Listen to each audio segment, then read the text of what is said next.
दोस्तों, अगर एक दिन आपकी माँ आपको फोन करके कहे कि सामने वाले पड़ोसी की मौत हो गई है और उसकी लाश आप ही के घर पे पड़ी है, तो आप क्या करेंगे? आज की कहानी ऐसी ही तीन महिलाओं की है जो एक राज छुपाने की कोशिश करती है, लेकिन हर गुजरते पल के साथ वो राज और भी खतरनाक बनता जाता है। तो देर नहीं करेंगे दोस्तों, और सस्पेंस कॉमेडी और ताबड़तोड़ ट्विस्ट से भरी आज की इस फिल्म की पूरी कहानी को जानेंगे। आज की मूवी है माँ बहन।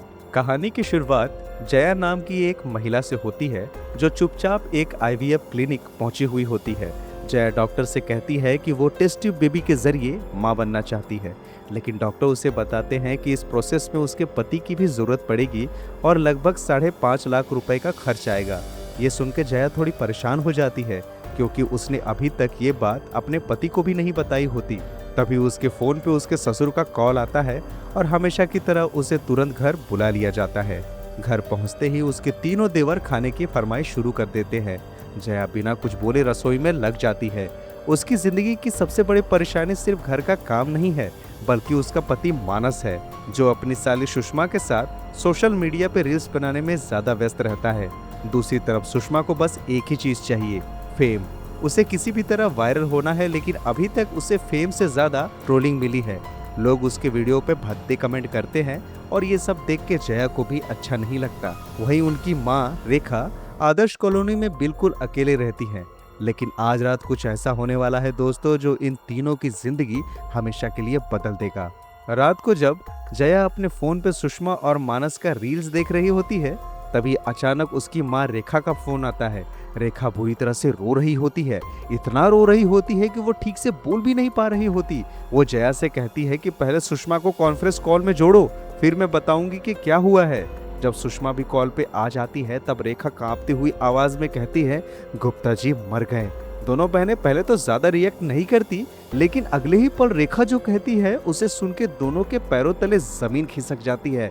रेखा कहती है कि गुप्ता जी की मौत मेरे घर में हुई है। अब कहानी हमें कुछ साल पीछे लेके जाती है, जब रेखा पहली बार दुल्हन बन के आदर्श कॉलोनी में आई थी।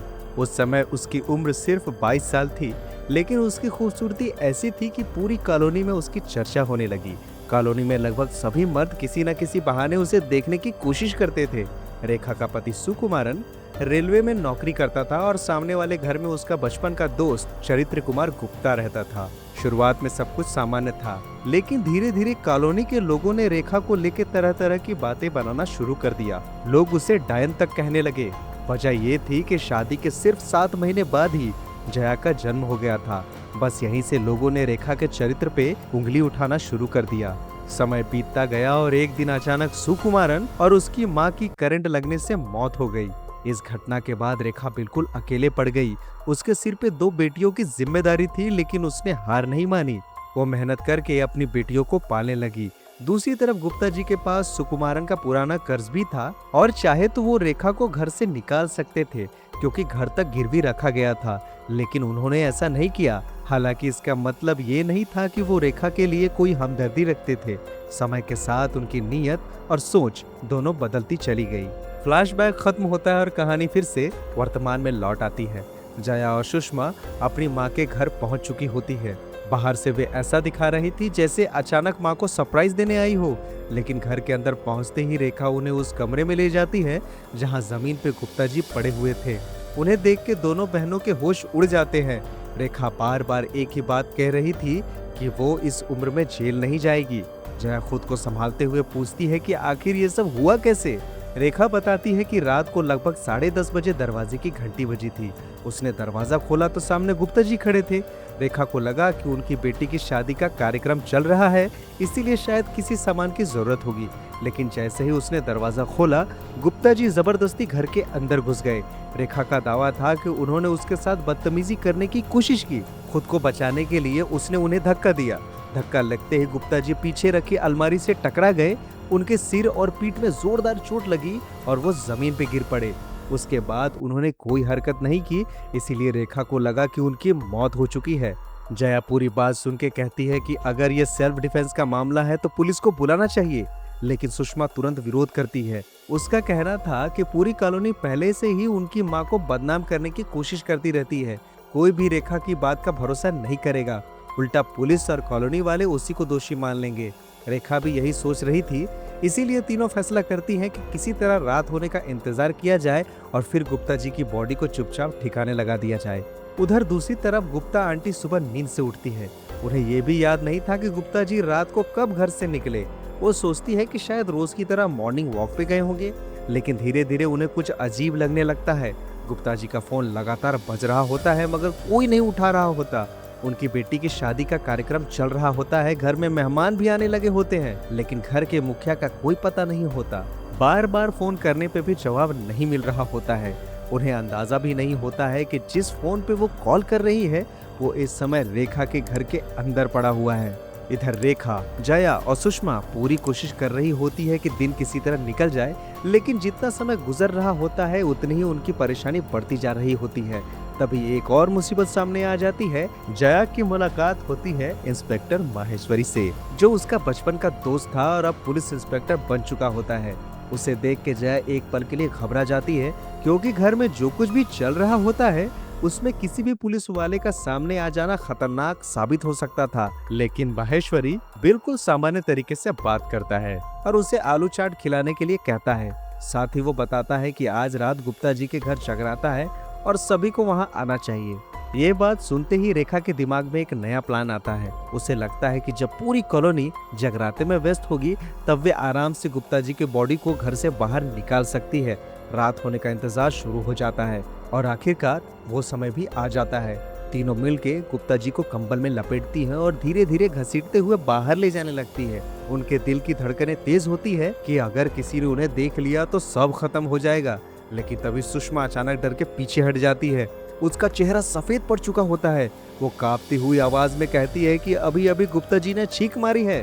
पहले तो जया और रेखा को लगता है कि सुषमा डर की वजह से कुछ भी बोल रही है, लेकिन अगले ही पल कंबल के अंदर पड़ा गुप्ता जी का शरीर हल्का सा हिलता है।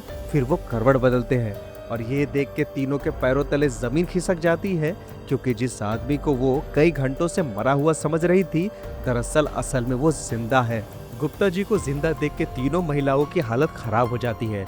कुछ सेकंड पहले तक वे लाश को ठिकाने लगाने की तैयारी कर रही थी, लेकिन अब सामने एक जिंदा आदमी पड़ा था जो कभी भी होश में आके सारी सच्चाई दुनिया के सामने ला सकता था। गुप्ता जी पूरी तरह होश में नहीं होते।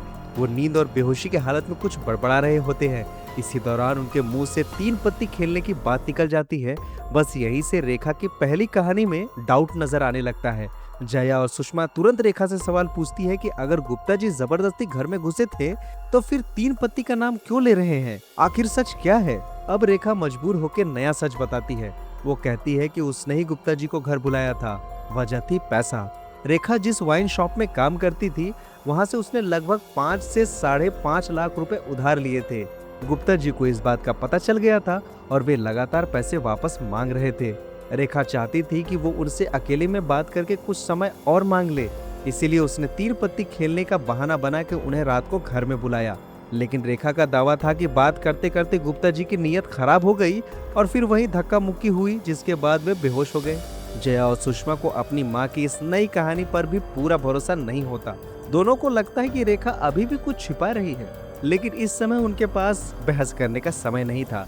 सबसे बड़ी समस्या ये होती है कि गुप्ता जी जिंदा हैं, इसीलिए अब उन्हें सिर्फ छिपाना ही नहीं बल्कि किसी तरह काबू में रखना भी जरूरी है। तीनों मिलकर गुप्ता जी को बांध देती है और उन्हें घर के एक कमरे में छिपा देती है। इसी दौरान कहानी सुषमा के अतीत की तरफ मुड़ती है। हमें पता चलता है कि सुषमा हमेशा से सोशल मीडिया की दुनिया में मशहूर होना चाहती थी।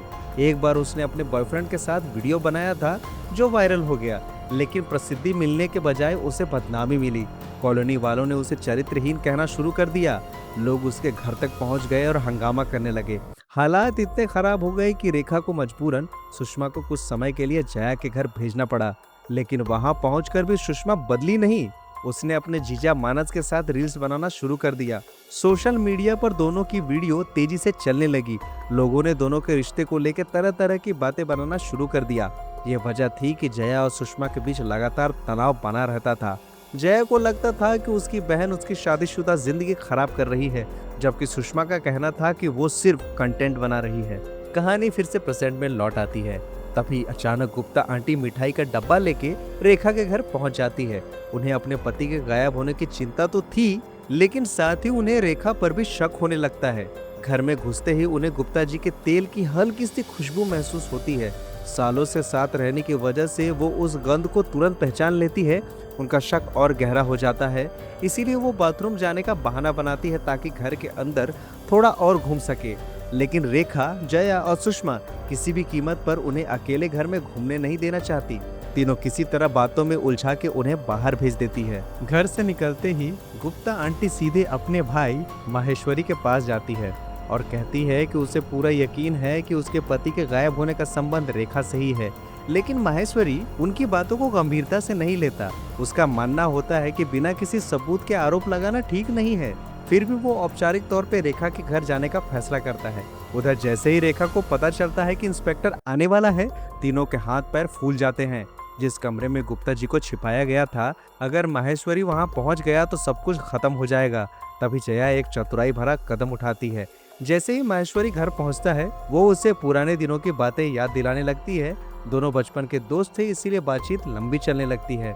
कुछ देर बाद जया उसे घर के बाहर घुमाने के लिए ले जाती है ताकि घर के अंदर मौजूद लोग स्थिति संभाल सके। जया और माहेश्वरी बाहर बातें कर रहे होते हैं और इधर घर के अंदर रेखा और सुषमा गुप्ता जी को एक जगह से दूसरी जगह छिपाने में लगी हुई होती है। बड़ी मुश्किल से वे उन्हें स्टोर रूम तक पहुंचा देती है। वहां पुराने सामान और डमी के बीच गुप्ता जी को इस तरह छिपाया जाता है कि किसी को भी शक न हो।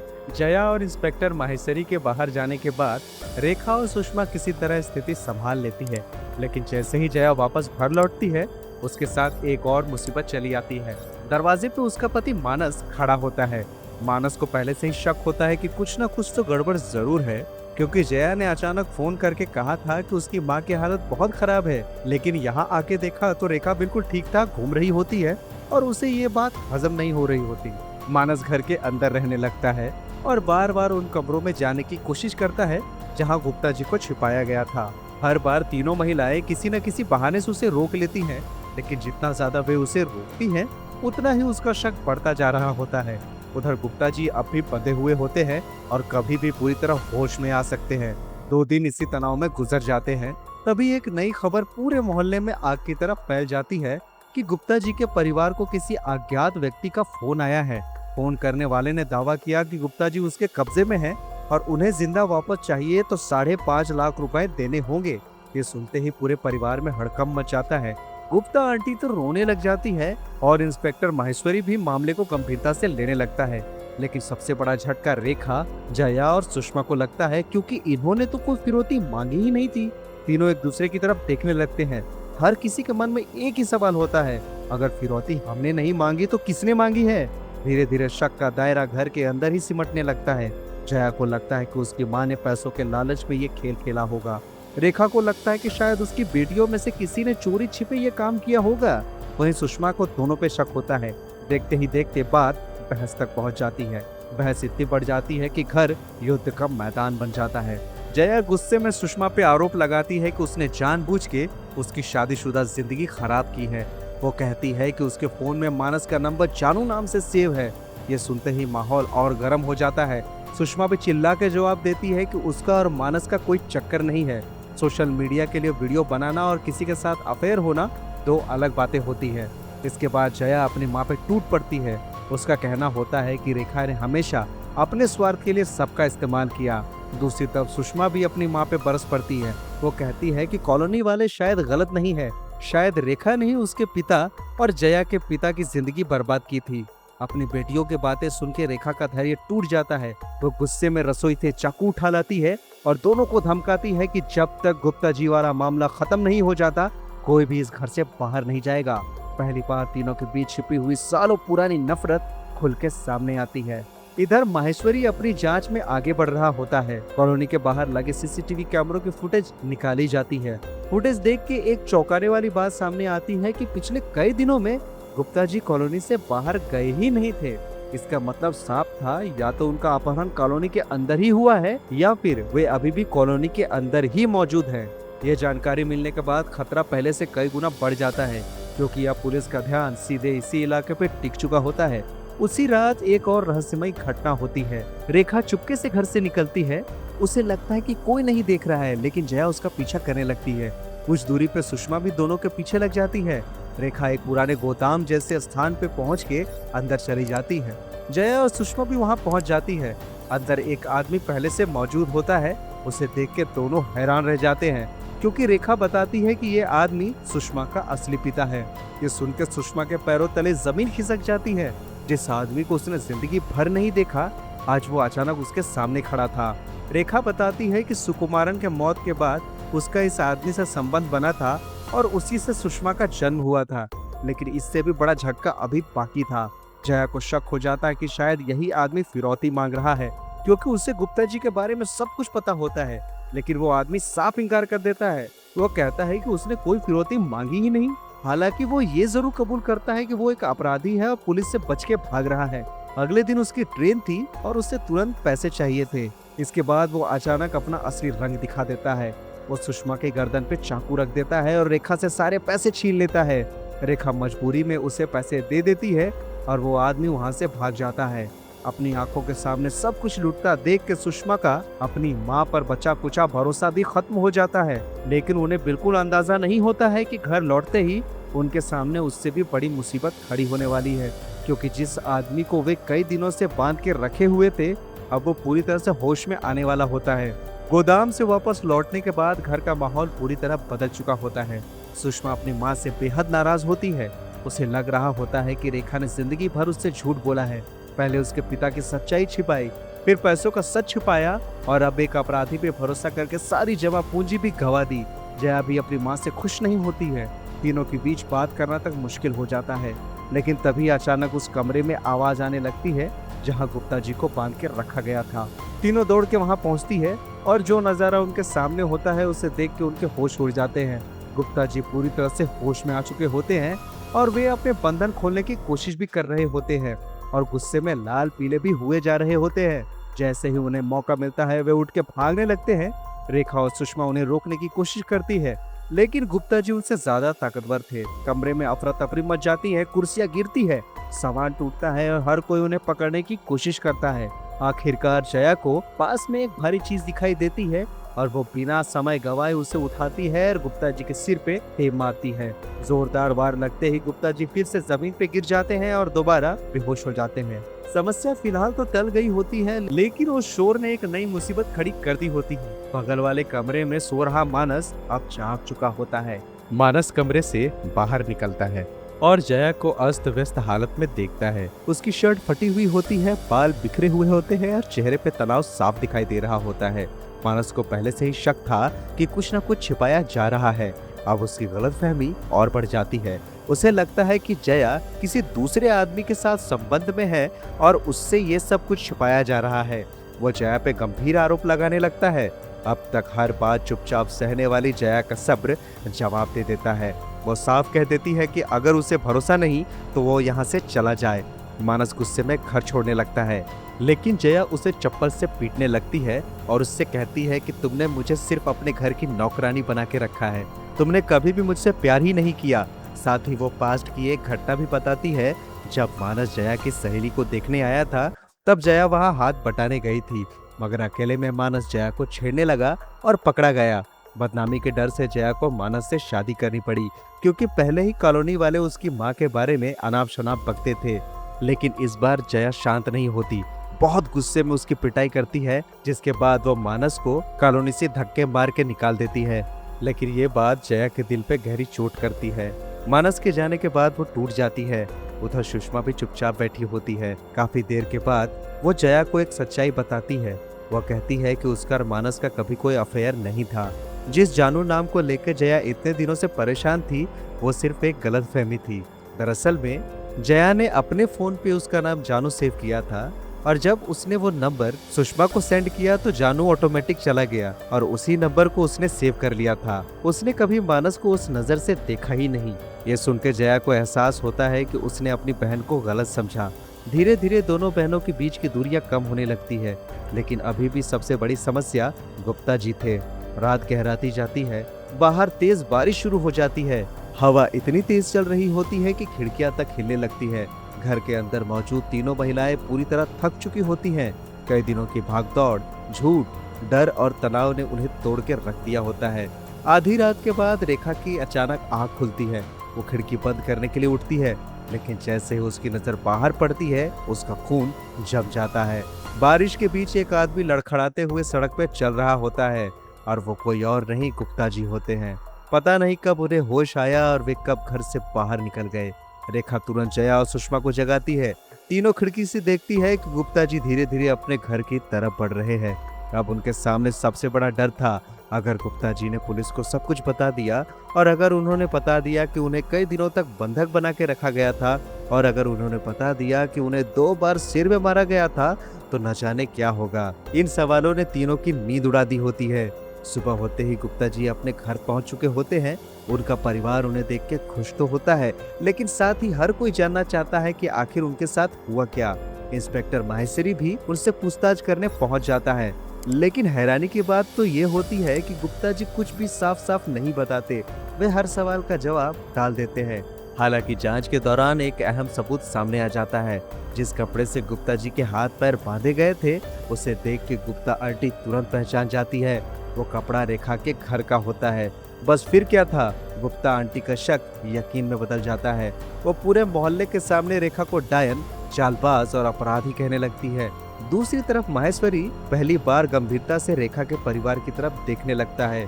कुछ देर बाद गुप्ता जी अकेले में रेखा को फोन करते हैं और यहीं से कहानी एक नए मोड़ पे पहुंचती है, क्योंकि अब पहली बार गुप्ता जी अपनी तरफ की पूरी कहानी सुनाने वाले होते हैं। गुप्ता जी के फोन आने के बाद रेखा की धड़कनें तेज हो जाती है। वो समझ चुकी होती है कि अब खेल उसके हाथ से निकल चुका है। फोन पे गुप्ता जी बेहद शांत आवाज में बात करते हैं, लेकिन उनकी हर बात में एक छिपी हुई धमकी होती है। वो कहते हैं कि अब झूठ बोलने का कोई फायदा नहीं है, उन्हें सब कुछ पता है। रेखा ने वाइन शॉप से पैसे निकाले थे, फिर उसे मनाने के लिए रात में घर बुलाया था और उसके बाद जो कुछ भी हुआ वो भी उन्हें याद है। गुप्ता जी बताते हैं कि जिस रात रेखा ने उन्हें घर बुलाया था, वो 3 पत्ती खेलने नहीं बल्कि उनसे मिलने की उम्मीद लेके गए थे। सालों से उनके मन में रेखा के लिए एक अलग ही भावना थी, लेकिन रेखा ने कभी उन्हें महत्व ही नहीं दिया। उसी बात की जलन उनके अंदर हमेशा बनी रही। गुप्ता जी कहते हैं कि पूरी कॉलोनी रेखा को गलत समझती है, लेकिन इस गलत छवि को बनाने में भी उनका बहुत बड़ा हाथ था। इसके बाद वो रेखा को सीधी धमकी देते हैं। वो कहते हैं कि अभी तक उन्होंने पुलिस को कोई बयान नहीं दिया है, लेकिन अगर रेखा ने उनकी बात नहीं मानी तो वो पूरी कॉलोनी को बता देंगे कि उसके घर में क्या क्या हुआ था। लोग पहले से ही रेखा को पसंद नहीं करते थे और अगर उन्हें ये पता चल जाता कि गुप्ता जी कई दिनों तक उसके घर में बंधे थे, तो भीड़ खुद फैसला कर लेती। गुप्ता जी की ये बात सुन के रेखा डर जाती है और उसे अपने पुराने दिन याद आने लगते हैं। उसे याद आता है कि जब सुकुमारन की मौत हुई थी, तब भी कुछ लोगों ने उसके घर पे हमला करने की कोशिश की थी। कई लोग उसे मनहूस कहते थे, कई लोग उसे डायन कहते थे। उसने किसी तरह अपनी बेटियों को बचाया, इसीलिए वो जानती थी कि अगर इस बार कॉलोनी उसके खिलाफ हो गई तो हालात बहुत बुरे हो सकते हैं। फोन पे गुप्ता जी आखिरी बात कहते हैं, ये कॉलोनी छोड़ दो। उनका कहना होता है कि अगर रेखा हमेशा के लिए वहां से चली जाएगी तो वो चुप रहेंगे, लेकिन अगर वो यहीं रही तो वो फिर उसे बर्बाद कर देंगे। ऐसा इसलिए होता है क्योंकि रेखा अगर वो घर छोड़ के चली जाएगी तो वो घर गुप्ता जी का हो जाएगा। जिसके बाद रेखा कुर्सी पे बैठ जाती है। पहली बार उसे सचमुच हार महसूस होती है। वो घर के अंदर जाती है और अपने सारे गहने, बची हुई नकदी और जरूरी सामान निकालने लगती है। जया और सुषमा उसे ऐसा करते देख हैरान हो जाते हैं। रेखा कहती है कि अब यहाँ रहना सुरक्षित नहीं है। वो चाहती है कि उनकी दोनों बेटियां पैसे लेकर कहीं दूर चली जाए और नई जिंदगी शुरू करे। वो यहीं रहेगी, इस घर को नहीं छोड़ेगी, चाहे उसे जेल जाना क्यों ना पड़े। लेकिन इस बार जया अपनी माँ की बात मानने से इनकार कर देती है। वो कहती है कि गलती चाहे किसी की भी हो, डर के भागना समाधान नहीं है। अगर गुप्ता जी ब्लैकमेल कर रहे हैं तो उन्हें उसी की भाषा में जवाब देना होगा। और यही जया के दिमाग में खतरनाक प्लान आता है। उस रात वो अकेले गुप्ता जी के घर जाती है।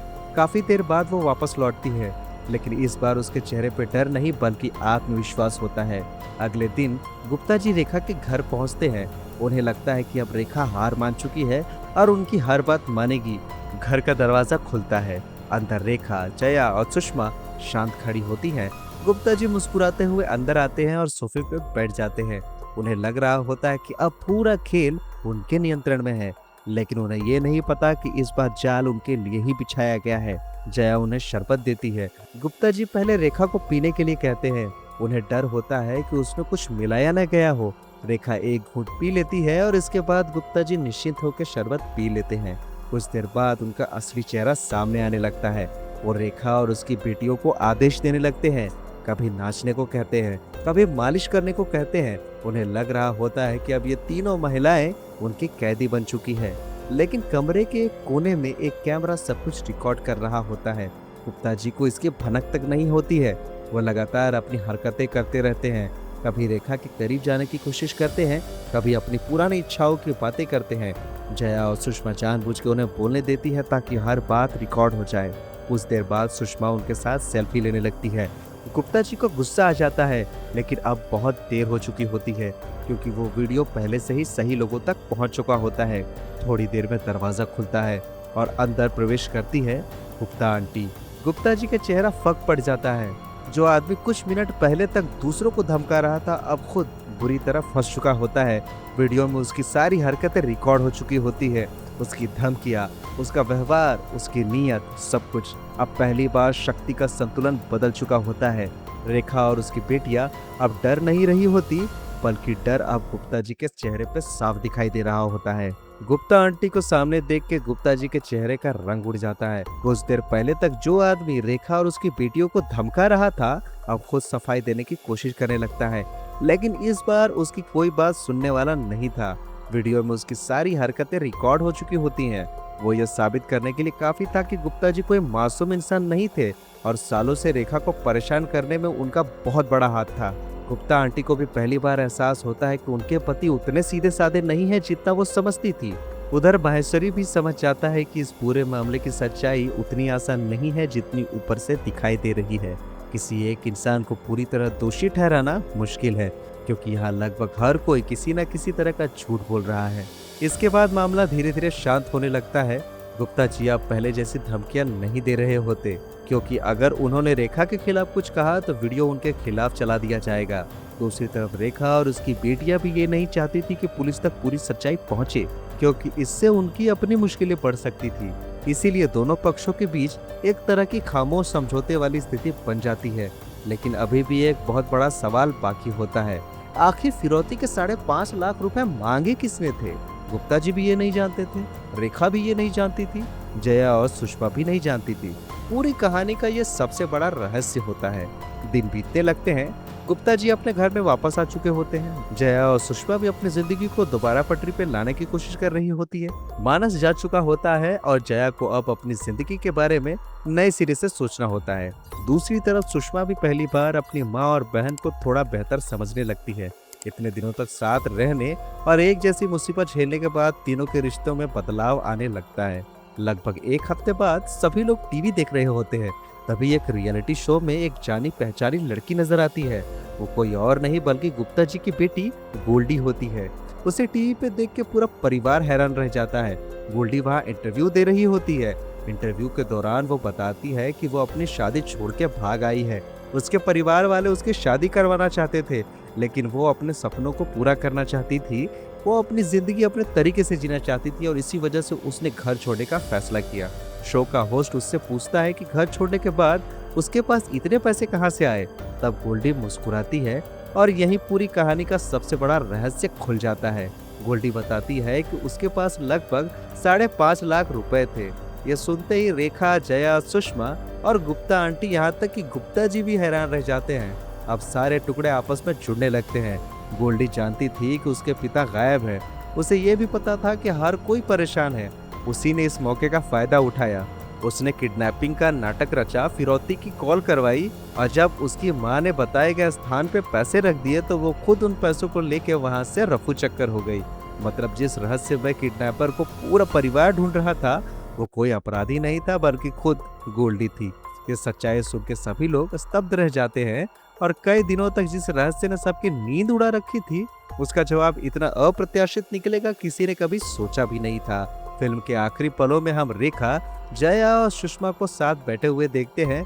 इन कुछ दिनों में उन्होंने एक दूसरे के इतने राज देख लिए थे कि अब छिपाने के लिए ज्यादा कुछ बचा ही नहीं था। जया को समझ आ चुका होता है कि उसकी माँ उतनी बुरी नहीं है जितना वो सोचती थी। सुषमा को भी एहसास हो चुका होता है कि उसकी बहन उसकी दुश्मन नहीं है। और रेखा को भी पहली बार महसूस होता है कि चाहे दुनिया इसके खिलाफ हो जाए, उसकी बेटियां आखिरकार उसके साथ खड़ी है। पूरी कॉलोनी ने सालों तक उन्हें अलग अलग नामों से पुकारा। किसी ने डायन कहा, किसी ने बच्चलन कहा, तो किसी ने स्वार्थी कहा। लेकिन जब मुश्किल समय आया तो ये तीनों महिलाएं एक दूसरे की सबसे बड़ी ताकत बन गई। और इसी संदेश के साथ ये फिल्म यहीं पे खत्म हो जाती है। दोस्तों, दुनिया अक्सर लोगों को उनके सच से नहीं, बल्कि उनके बारे में बनी कहानियों से जानती है। रेखा को सालों तक लोगों ने डायन कहा, बदचलन कहा, मनहूस कहा, लेकिन किसी ने ये जानने की कोशिश ही नहीं की कि उसके अंदर कितना अकेलापन छिपा हुआ है। कई बार इंसान बुरा नहीं होता, हालात उसे दूसरों की नजरों में बुरा बना देते हैं। और कई बार जो लोग खुद को सबसे ज्यादा शरीफ दिखाते हैं, असलियत में वही सबसे बड़े मुखौटे पहने होते हैं। तो दोस्तों, मुझे उम्मीद है कि आपको ये बेहतरीन मूवी जरूर पसंद आई होगी। और अगर आई है तो वीडियो को लाइक कीजिए, शेयर कीजिए और चैनल को सब्सक्राइब जरूर कीजिए, ताकि ऐसी ही बेहतरीन कहानियां आप तक पहुंचती रहे। तो मिलेंगे ऐसे ही किसी और नए फ्रेश वीडियो में। तब तक के लिए thank you very much for watching. Keep watching, watch on point.